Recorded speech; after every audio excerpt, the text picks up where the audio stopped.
and welcome you all to another amazing edition of Leadership Louisville Center's Thought Leadership Series. And we're so glad to partner with our friends at Baird, bringing you this. It's an important piece of what we do. We felt like we really wanted to keep all of our amazing civic leaders connected to each other, but also connected to what's going on in our community, and to provide you all with the opportunity to hear from these great movers and shakers and people that are actually getting things done and advancing the greater good is an honor for us. So thanks for carving out a little time to do that. We appreciate it on behalf of the Leadership Louisville Center, and we also commend you for your capacity to be good trustees and learn about our community. So I wanted to always share with you some additional opportunities, just a few things that we have coming up, because I know you're going to be so happy and excited that you spent this hour with us. You're going to want to come back and hang out a little bit more. So I'm just doing my good deed and sharing with you a couple of the other opportunities that are coming up. A lot of you all, of course, are alumni of our civic programs and know a lot about those programs that really focus on how we take your leadership skills and invest them in the community. Our newest endeavor is our green room, which is your opportunity to just kind of drop in on us and make sure that your skills and your abilities are as sharp as you need them to be to stay afloat in today's world. We have a couple of things coming up. We have Lead Like a Boss, which is a fantastic title. That is coming up. And then also Influencing from the Middle is another opportunity for you or for your colleagues and peers to come think about how to make investments in your ability to show up as the best version of yourself. So we have that. And then we also, I'm so excited about the next thing in May is our Leadership Summit. This is a one-day conference, and this year it's virtual, so you can do it in your warm fuzzy slippers and still get the same great benefit. In fact, actually, I think this year's speaker lineup may be best summit ever. Really dynamic, interesting, diverse, talented thought leaders. We have Ruchika Tulshyan, whose book is The Diversity Advantage. We have Marshall Goldsmith, who everyone knows. Everyone owns a copy of his What Got You Here Won't Get You There. He has a new book coming out, and he's going to talk about that. And then Minda Harts wrote The Memo. She's been everywhere. People are loving her book. And you're going to get the opportunity to learn from all of these folks, plus a whole host of others. So please mark your calendar for May to join us at the summit. And then the last thing I want to share with you all is our 100 Wise Women series is back again in 2021. And our first opportunity is Dr. Ashley Anderson. She has got an incredible story to tell. You're not going to want to miss this. So please come be part of the Leadership Louisville Center. You're invited, you're included, and you are welcome. Your voice is important to us, but we have lots of voices that we get the privilege of hearing from at the Leadership Louisville Center. One of those voices that we are so proud to partner with is Baird. Most of you all know their history with Hilliard Lyons and Hilliard Lyons' deep connection in this community. We are pleased to connect with them and to have them as our partner on this event series because they are exemplars of our mission. They are wonderful community trustees and corporate stewards. So I am thrilled to be able to collaborate with them on this. It was important for them, for you all to have this experience. But rather than me talk about them, they have a video that they'd love to share so that you can get to know Baird a little bit better. And then after the video, I want to welcome the amazing, the talented, the delightful Jim Allen, who is the vice chair of Baird and a spectacular community trustee in his own right. So if you'll roll the video. If you're looking for a different type of financial partner, discover Baird. Our culture is founded on integrity, transparency, and teamwork to give you the financial advice you need now and for the next 100 years. Discover the Baird difference. Visit BairdDifference.com. Thank you, Cynthia. and congratulations to you and your team for keeping Leadership Louisville at the forefront, despite all of the challenges of the last year. As you acknowledged, we have an outstanding partnership that goes back a number of years, and we are huge supporters of all of your programming. Truly, Leadership Louisville is truly an asset to our community. And with that in mind, it is really a natural for us to sponsor the Thought Leadership Series, and we're proud to do it. And you have another outstanding session today, and obviously some terrific attendance to be part of it. So let's get on to the program, and let me highlight today's speakers and their outstanding accomplishments. I am pleased to introduce Dr. M. Christopher Brown II, who is the 18th president of Kentucky State University and the founder of the Atwood Institute on Race, Education, and Democratic Ideal. A native of Charleston, South Carolina, Dr. Brown earned a Bachelor of Science degree in elementary education from South Carolina State University, a Master of Science in Education Policy and Evaluation from the University of Kentucky, and a Doctor of Philosophy in Higher Education from the Pennsylvania State University.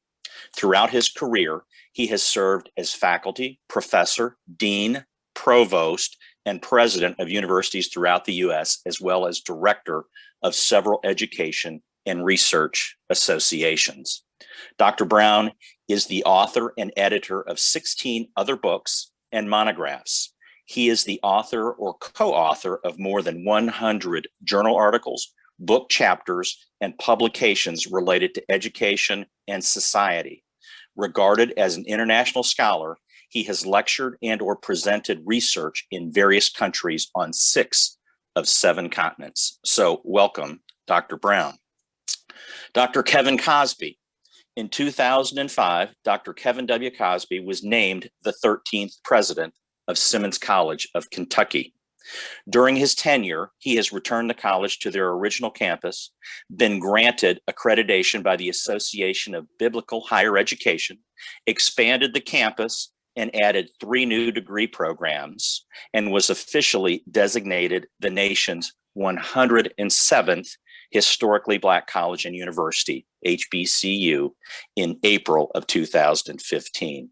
A staunch proponent of education, Dr. Cosby earned a bachelor's degree from Eastern Kentucky University in Richmond, a Master of Divinity degree from the Southern Baptist Theological Seminary in Louisville, and a Doctor of Ministry degree from United Theological Seminary in Dayton, Ohio.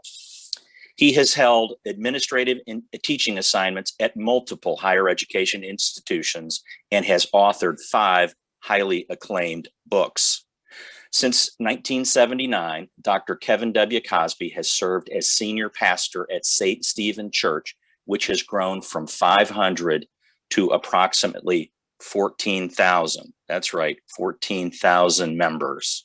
Please welcome our distinguished panelists. And Cynthia, welcome back to kick off today's conversation. Thank you all for being with us today. Thank you, Jim. As always, we appreciate your support and you being here and everything you've done for our community. So speaking of community, I am a big believer in the power of HBCUs.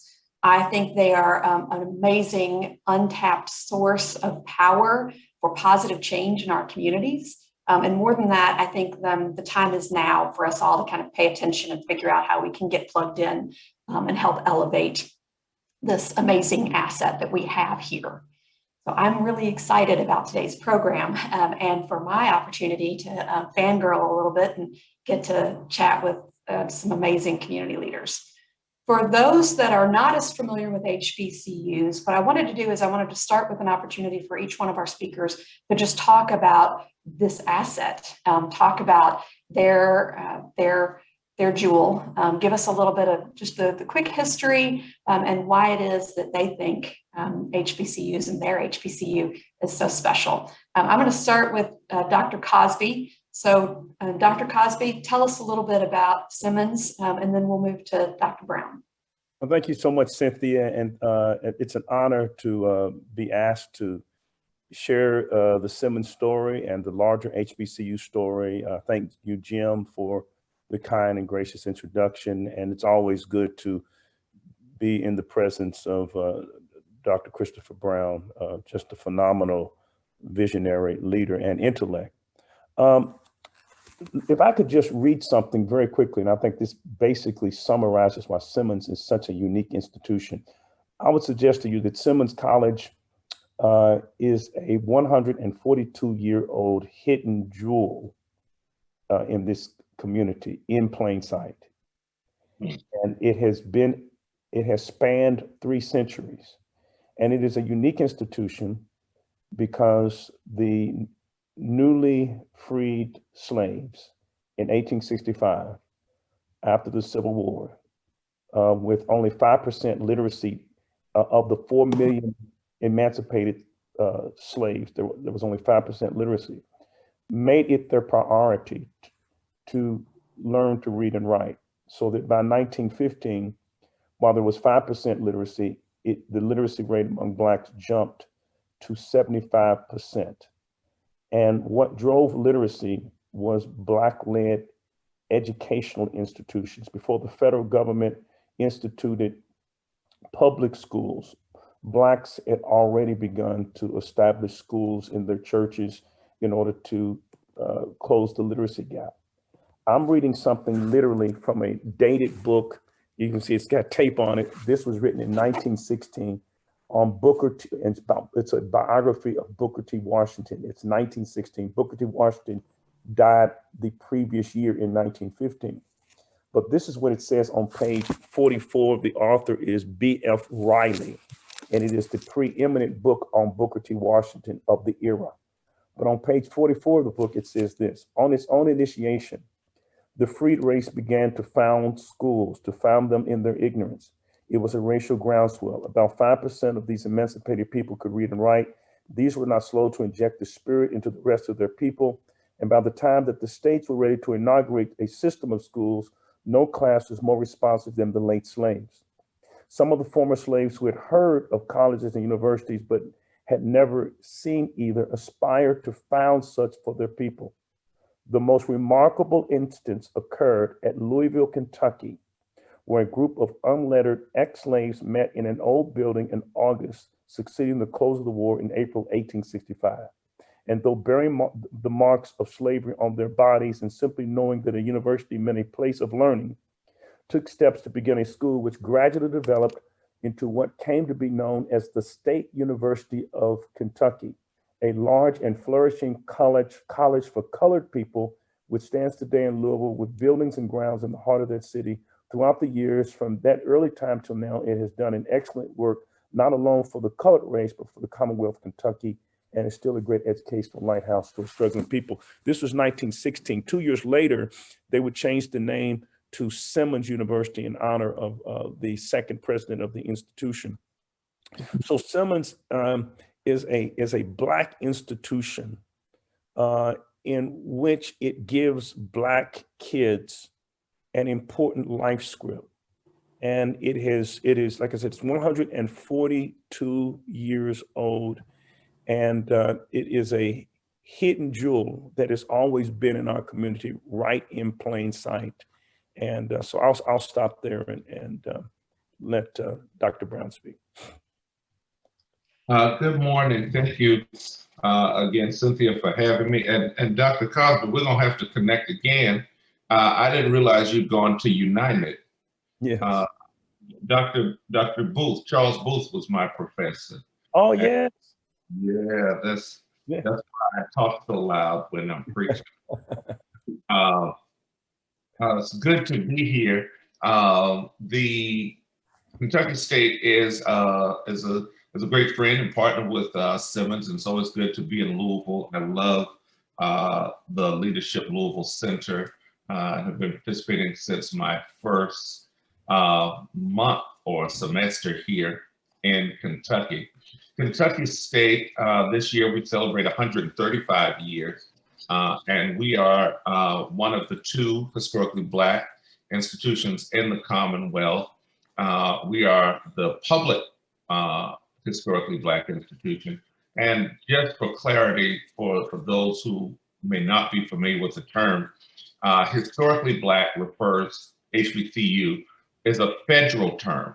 It is a federal term, and it refers to any college or university founded before 1968 for the express purpose of educating Blacks at the collegiate level when they were restricted from access to other institutions in that state.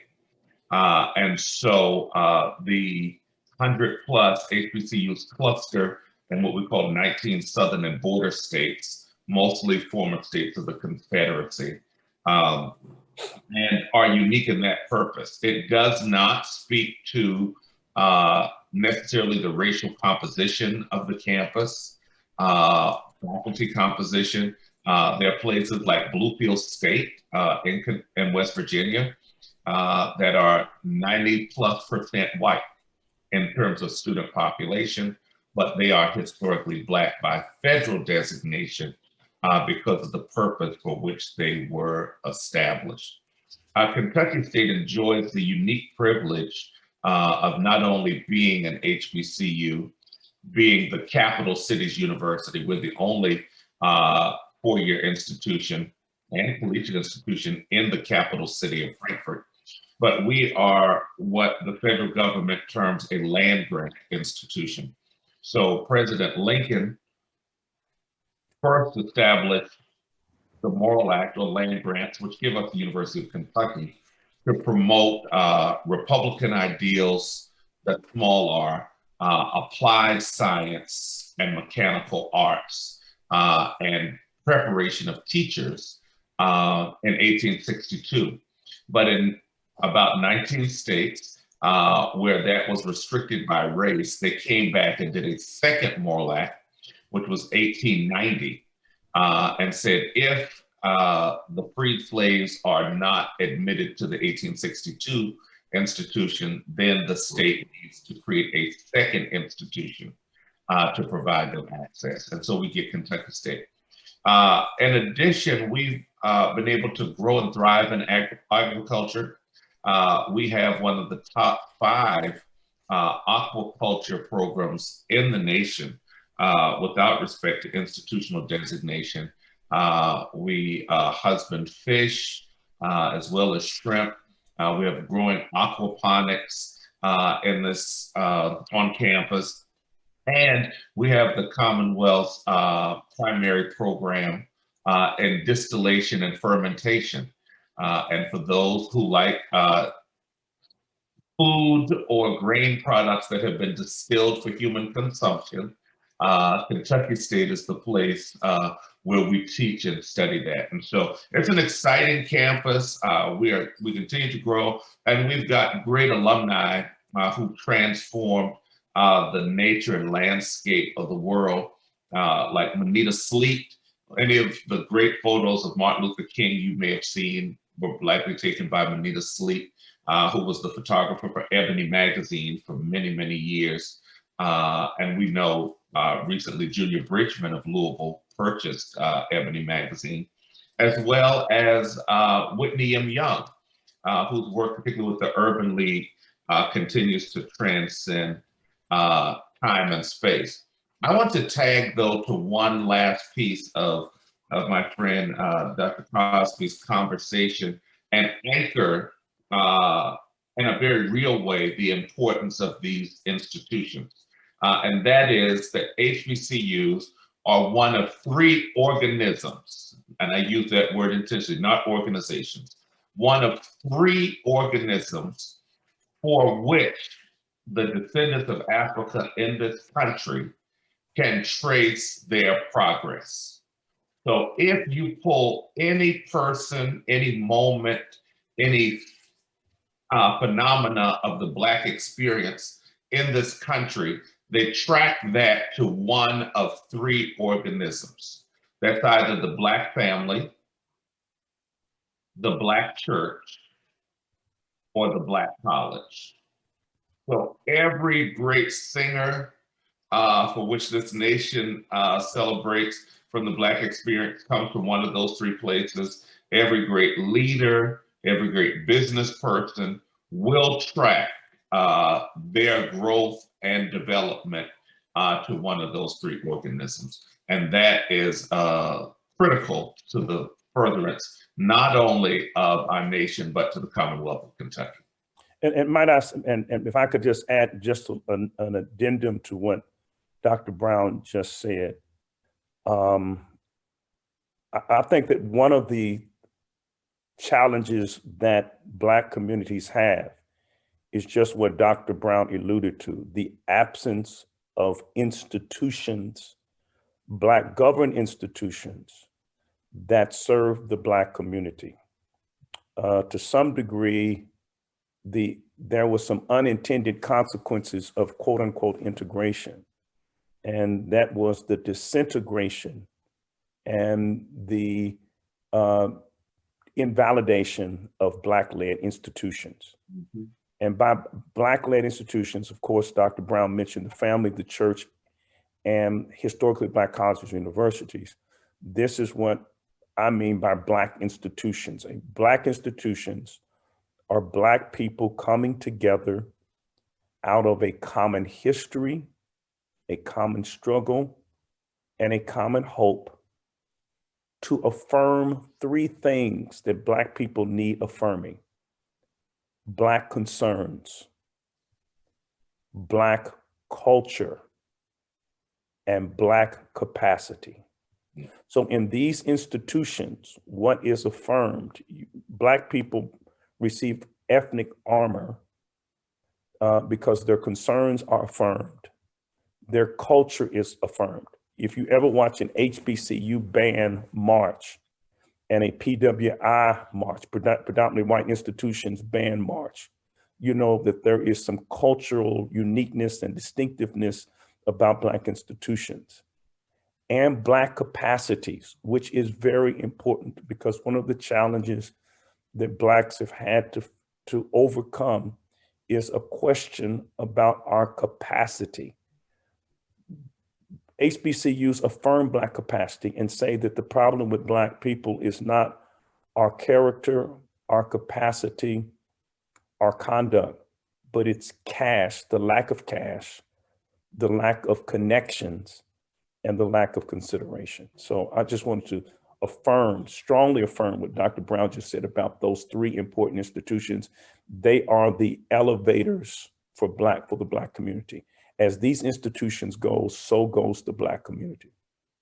And Cynthia, well, you have to apologize because Dr. Cosby and I, we see each other time, so you're gonna have to jump in, but I want to tag for the audience listening, is that these are not anecdotal assertions by President Cosby. So even as a longtime faculty member in the Big Ten at the University of Illinois and Penn State, the Big Ten has two parts. The Big Ten, which is the athletic part, and then they have something called CIC, the Committee on Institutional Cooperation, which is the academic part. How do we make sure that Michigan, Illinois, Ohio State, Penn State, that they all look the same? And all of us had something called SROP, Summer Research Opportunity Program, where we targeted bringing students from Black colleges to Big Ten institutions, because we had clear data that if we brought African-American students from Black colleges, one, they would finish the graduate program, they would persist until completion, and they finished on average 1.5 to 2 years faster than African-American students from PWIs. And I asked the question, you know, we'd be looking at student applications and we would preference the student from the HBCU. And I'm like, oh, this special. They said, no, these students basically save the institution money because they finish faster, we get them out faster. And they said, because African-American students often by the time they finish the PWI have had so many microaggressions, they come to the graduate program tired, battered, and worn from having to navigate that institutional context. When the students come to the Big Ten from the HBCU experience, they are competent, they are empowered, and they are energized to take on this new experience. And so when Dr. Cosby says they come with the armament prepared to be successful in life, that is absolutely correct.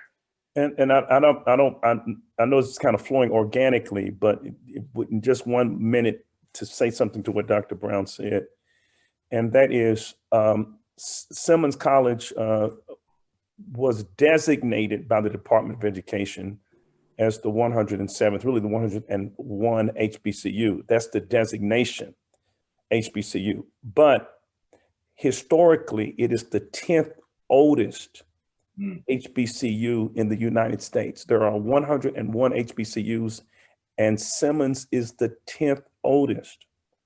When I was moving Simmons as the president towards accreditation, which I knew would mean HBCU status because we have never closed as an institution. When I went into the larger white community and celebrated, and I was trying to celebrate and help them, the community understand that we have an HBCU in Louisville, I was faced with two responses. One, what is an HBCU?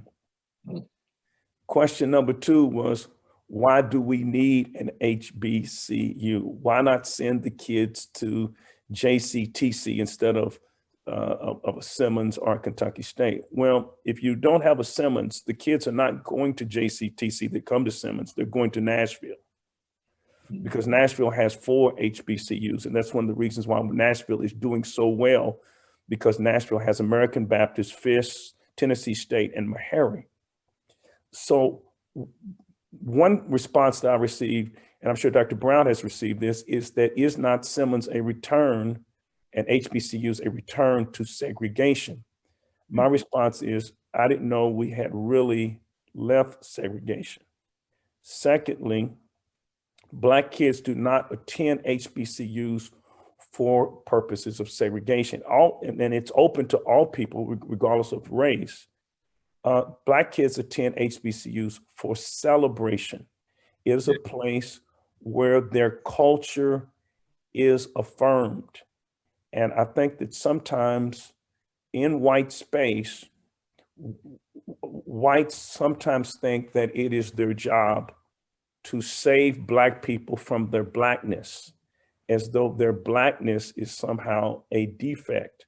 Well, that's just like trying to save a fish from water. Black people celebrate their culture, celebrate their Blackness, celebrate the way they look, that God was not guilty of creative malfeasance when God made Black people, and that the goal is not to be white people in a Black body, but to truly have pluralism and diversity. And what happens in an HBCU is that Black kids and Black students have their culture, and I can't emphasize this enough, affirmed, applauded, and celebrated, which gives them the opportunity to focus exclusively on academics without ever having to wonder, is my capacity being questioned because of my color? Right. And all of us, I'm ending, I'm letting you go, but all of us have multiple personalities. All of us have multiple personalities. Not like Sybil or the Faces of Eve, but you may be a wife, a daughter, and a mother. You may not join the Wives Book Club, but you may like the Soccer Moms Club, you know. So there's a part of your identity that you seek to affirm. And so when Dr. Cosby talks, speaking directly from the literature on HBCU serving as a site of celebration for one part of a student's cultural identity, this is not uncommon.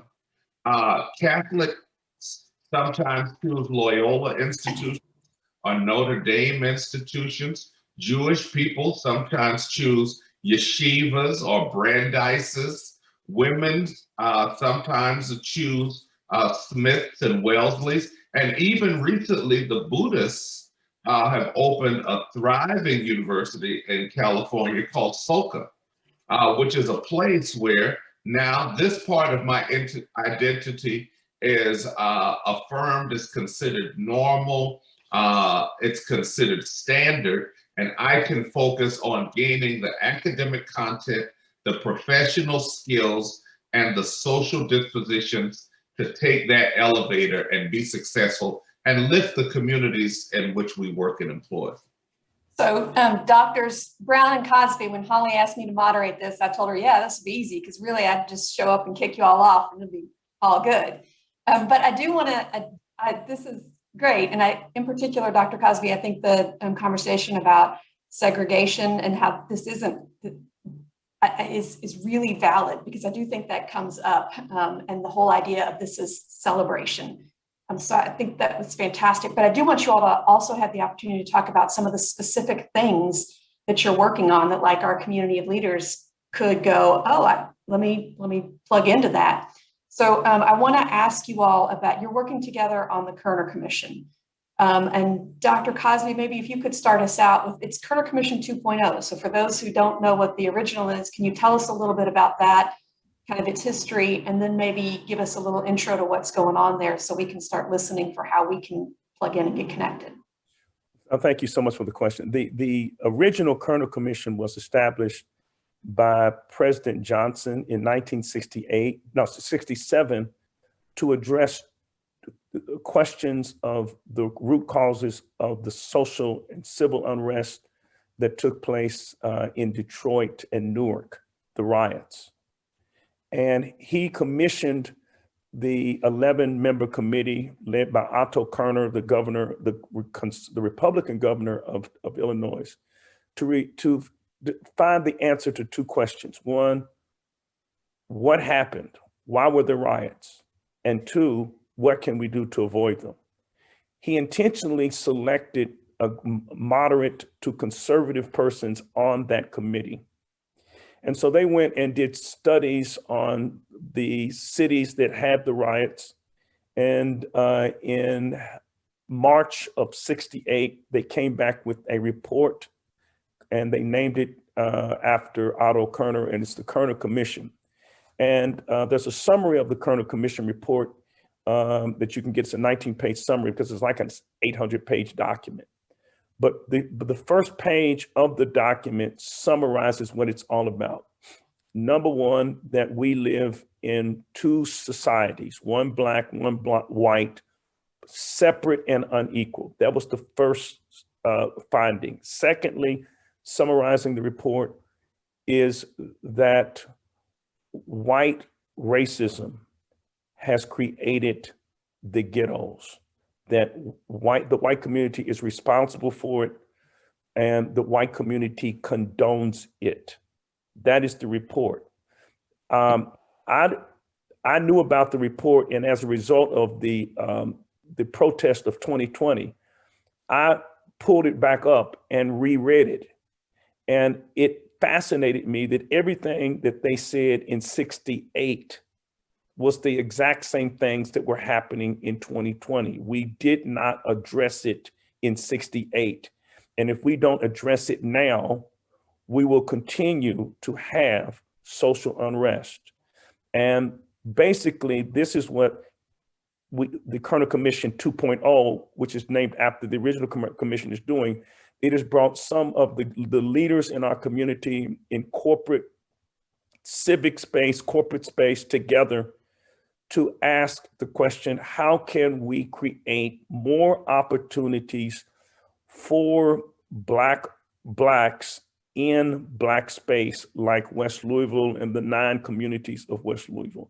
So, and that has to do with education. How can we empower our HBCUs like Kentucky State and Simmons College? How can we create indigenous leaders, do some asset mapping to find out what are the indigenous assets in black space in order to make more black people stakeholders in the wealth that has economically excluded Black communities for centuries. So that's what it's about. And we are making tremendous progress with the Kernel Commission 2.0.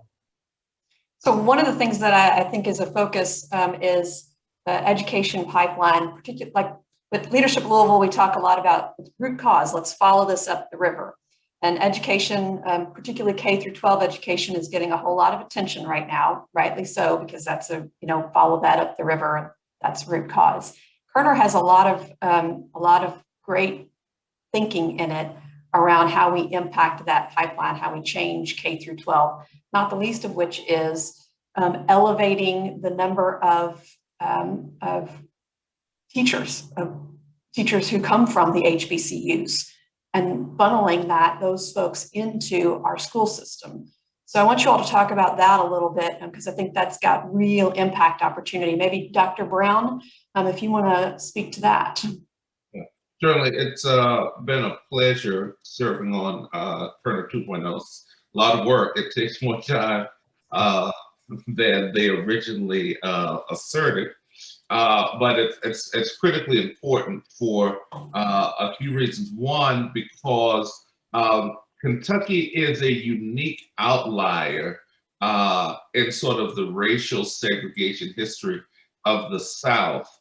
And it is, and I'm not a native Kentuckian, and I went to UK many years ago, but I've only been back 4 years. And it's as if race is an impolite subject, sort of not to be discussed. So the benign neglect in the conversation leads it to one of two places: one sort of accidental happenstance or intentional avoidance. And what many city-states and the South have learned is that investment in HBCUs has a huge ROI for those states and communities. They ultimately become economic engines, they become employers, they transform and maintain the safety, health, and stability of the communities that surround them. As small as Kentucky State is, compared to sort of a UK or U of L, we still account for $1.10 million of economic impact in this region. That's a lot of money, and that's being underinvested in. So had we been properly invested in, the return would have been even greater. This issue of teacher education is critically important. I'll save that other part and let if someone asks me a question for two reasons. The first is because there's self-interest. We know that African-American students who encounter a Black teacher, particularly in the elementary grades, or in particular at the elementary grades, are more likely to persist and complete the K-12 experience. If they finish K-12, that means prison costs go down, healthcare costs go down, crime and recidivism, all those concerns go down. It's getting even more significant, this college question, which the nation hadn't had time to grasp because we're in COVID, but a major report came out that is naming basically a bachelor's degree as a public health crisis. The data now shows that individuals who do not have a bachelor's degree have higher mortality rates. And so if you don't have a bachelor's degree, you're going to die earlier. If you do have a bachelor's degree, you're going to live longer. Well, so there's the communal self-interest that says African-American students will persist and graduate. But guess what the data also shows? That the greatest gain for having diverse teachers in schools is white students. The learning gains that Black students receive are de minimis compared to the learning gains that white students receive and their ability to persist, their ability to navigate differential and diverse situations. And so there is concomitant and co-occurring reason for us to pursue this area.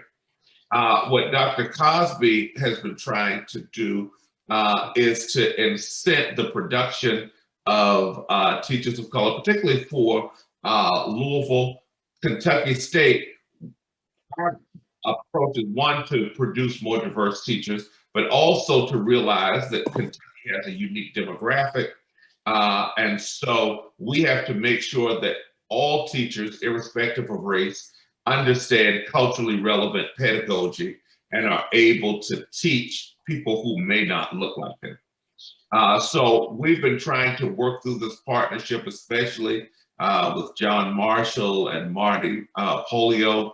And most recently, to instigate that, what we have been fashioning out, and you're going to have to say the name again, Doc, because I can't remember the location. I think it's 18th and Dumangill. Is that where we're going?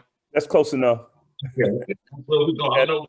But if we go, I'm coming, wherever that is. Right. And, what we're going to do is, in the beginning, Kentucky State will be offering courses in West Louisville on a Simmons University site so that we can begin priming the pump to move this forward. Simmons will continue to prep its paperwork to work in this area. And in the short term, the citizens of Louisville will be the beneficiaries. And might I add that this is something that has never happened before in our city, that you have two HBCUs partnering together in one of the most distressed neighborhoods in America. And here's the data. HBCUs are 3% of the colleges and universities in America. But yet 28% of all Black baccalaureate degree persons graduate from HBCUs. So 3% produces 28% of the bachelor degrees. 50% of all Black school teachers, public school teachers, and public school personnel graduated from a historical Black college or university. And I don't, if anything, I think Louisville has to appreciate the fact that it has an HBCU, because we have something that no other city in this state except Frankfurt has, nor can acquire. Indianapolis has the Lilly Foundation, but they do not have an HBCU, and they will never have an HBCU. Cincinnati has the Cincinnati Reds and the Bengals, but they don't have an HBCU, and they never have an HBCU. Only 0.0008% of the cities in the United States of America have an HBCU. And because of the Biden-Harris administration, of course, Vice President Harris is a graduate of Howard University. They are proposing millions of dollars for HBCUs, millions. Pell Grants are going up. Title III funds to HBCUs are increasing. For example, and Dr. Brown, maybe you can comment about how the resources were forgiven, those loans were forgiven last year, and what that could have meant if Louisville had tapped into some of those loans. And while you're answering that, I'm going to let, if people want to throw a couple questions with our last few minutes, we'll take a couple questions. So I'm going to let them know they can drop those into the chat, and then Dr. Brown, you can jump onto what Dr. Cosby was asking you. This went fast. I think I like the Louisville Leadership Dinner Series much better. The dinner series lasts longer, and they're always in dynamic locations. So next time, please put me. We have cocktails then. But check me back in for one of the dinners when we're everyone's vaccinated. It's critically important because it's been the same here. You know, I'll say it as politely as I can. Kentucky has now awakened to the reality that it has HBCUs. We knew it, but we didn't know it or paid attention, and is now beginning to see the implications of what it means and what it could have meant. So, you know, we also, Simmons and Kentucky State are surprisingly probably two of the lowest debt level HBCUs in the country. And I guess that's people who don't have high donor pools, which means people giving lots of money philanthropically, typically don't spend money they don't have and tend to be more risk averse. So you don't see a lot of new capital construction or the like. Other places where states understood the ROI, they said, well, we don't know how we're going to pay for it, but we need them to have the best science building because we want more scientists. We need them to have a good business school with the Bloomberg ticker, et cetera, because we want to have the best businessmen and women working. And so they stepped out, preacher, on faith. You know, though it was hopeful, they had no evidence that they would be able to pay it. And so many HBCUs participated, for example, in the HBCU Capital Finance Program, borrowing millions of dollars in order to provide high quality academic and residential facilities for their students. Billions of dollars in money borrowed from the federal government. The Commonwealth of Kentucky has 0 HBCU capital finance loans. 0. Well, at the tail end of the Trump administration, he decided that debt might be hindering the progress of these institutions going forward. And he erased and forgave all of the federal HBCU loans.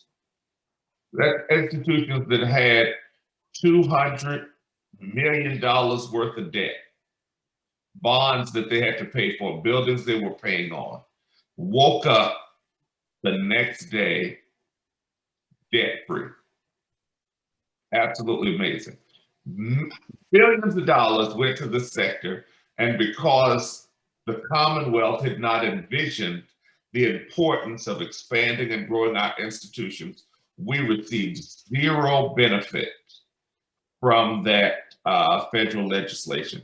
And so right now, there are lots of institutions who are our competitors. I say that affectionately because we want to be producing students just as they are, who now have great buildings, great residence halls that are completely debt-free. And the Commonwealth of Kentucky has 0. And these buildings tend to be built in low-income communities. Oh, yes. Oh, so yes. you talk about major economic development in some of the most distressed areas in the country. And all of those businessmen, all those contractors, all of the subcontractors, all of the concrete, all of the fencing, our Commonwealth has not benefited. So I've got a question in the chat. Is there a strategy in the teaching project to recruit students of color to pursue teaching careers? So a little deeper dive in strategy there. Yes, Simmons is still in the development of pursuing a licensure and certification program. The Kentucky State Initiative there are 2 parts of it. So we're calling it the Kentucky State University West Louisville Initiative. The first part will be to expedite ramping up. That will be taking practicing teachers' aides or paraprofessionals who are already in the schools running them through an alternative route to licensure to expedite their time to degree, so that those individuals, primarily African American and or willing to serve, you don't have to be African American, but willing to serve the West Louisville population, will be that first group. We'll also be running then dual enrollment in that region, and what we're planning to call a teacher cadet program, which is introducing high schoolers in West Louisville to the opportunity and option for a career in teaching. And guess what? You will be able to pursue that degree right where you are, in the community, working in the space with which you're familiar. And so those two prongs are the first part of the strategy. On the flip side, in the space, and I'm gonna have to learn, because you have to teach me the right name of it, on 18th and Dumengill, we're also going to be doing asset mapping around food desert questions, and asking about the ways in which our agricultural programs can incent healthy farm to table food options. And for those of you who are not familiar with good, especially Black church cooking, we like fresh collard greens, green beans, corn, potatoes for potato salad and the like. So farm to table becomes, you know, I don't want any canned collard greens, I'm sorry. It becomes critically important in this community that they have fresh food products. And we're also going to have one small piece that we've not figured out yet that will assist with aid to families with dependent children, WIC and EBT unemployment, so that the university-based services can help West Louisville while Simmons continues to build out its academic programs. And at some point, those programs will roll into Simmons and be permanent fixtures in the West Louisville and Louisville community. So I got another question that I think y'all are probably going to want to answer, which is Scott wants to know about corporate opportunities to partner with you all. Can I respond in 1 minute? And that is, I've got good news. And that is, last week, the Senate passed Senate Bill 270, and it is now going through committee and has passed committee in the House with the potential of being voted on next week. And this is historic legislation that is being passed targeting Simmons College, which will allow Simmons College to implement a teacher education program.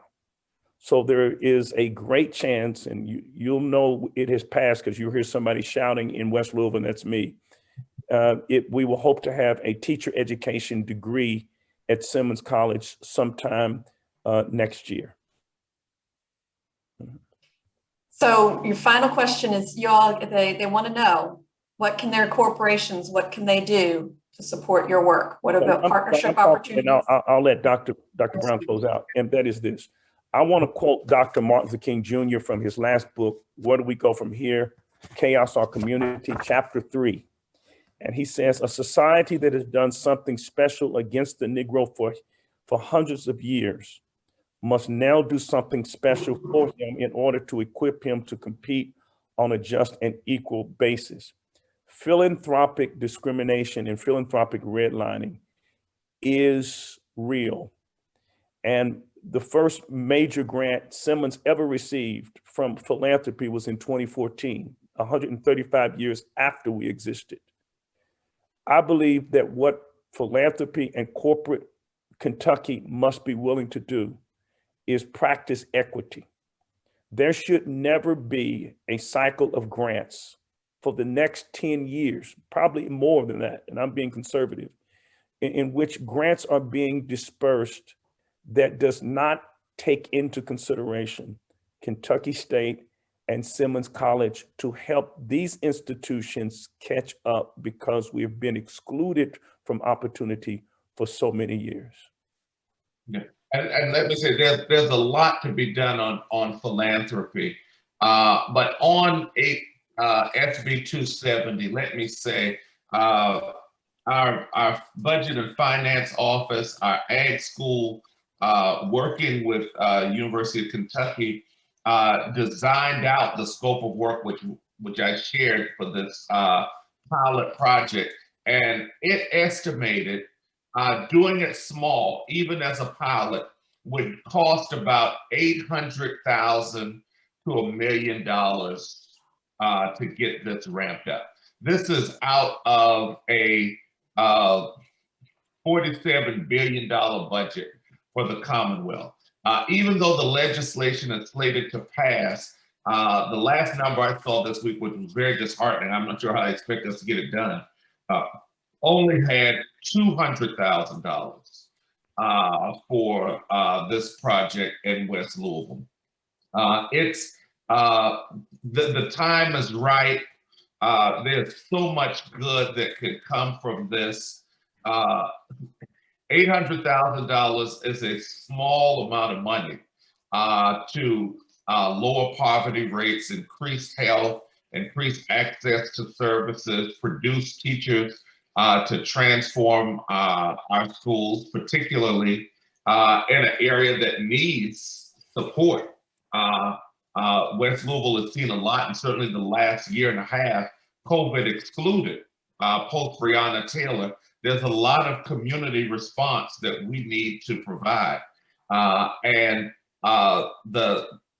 was a range, depending on sort of a smorgasbord what the legislature wanted to do, sort of $800,000 to $1 million, allowing them to pick and choose what they wanted to do.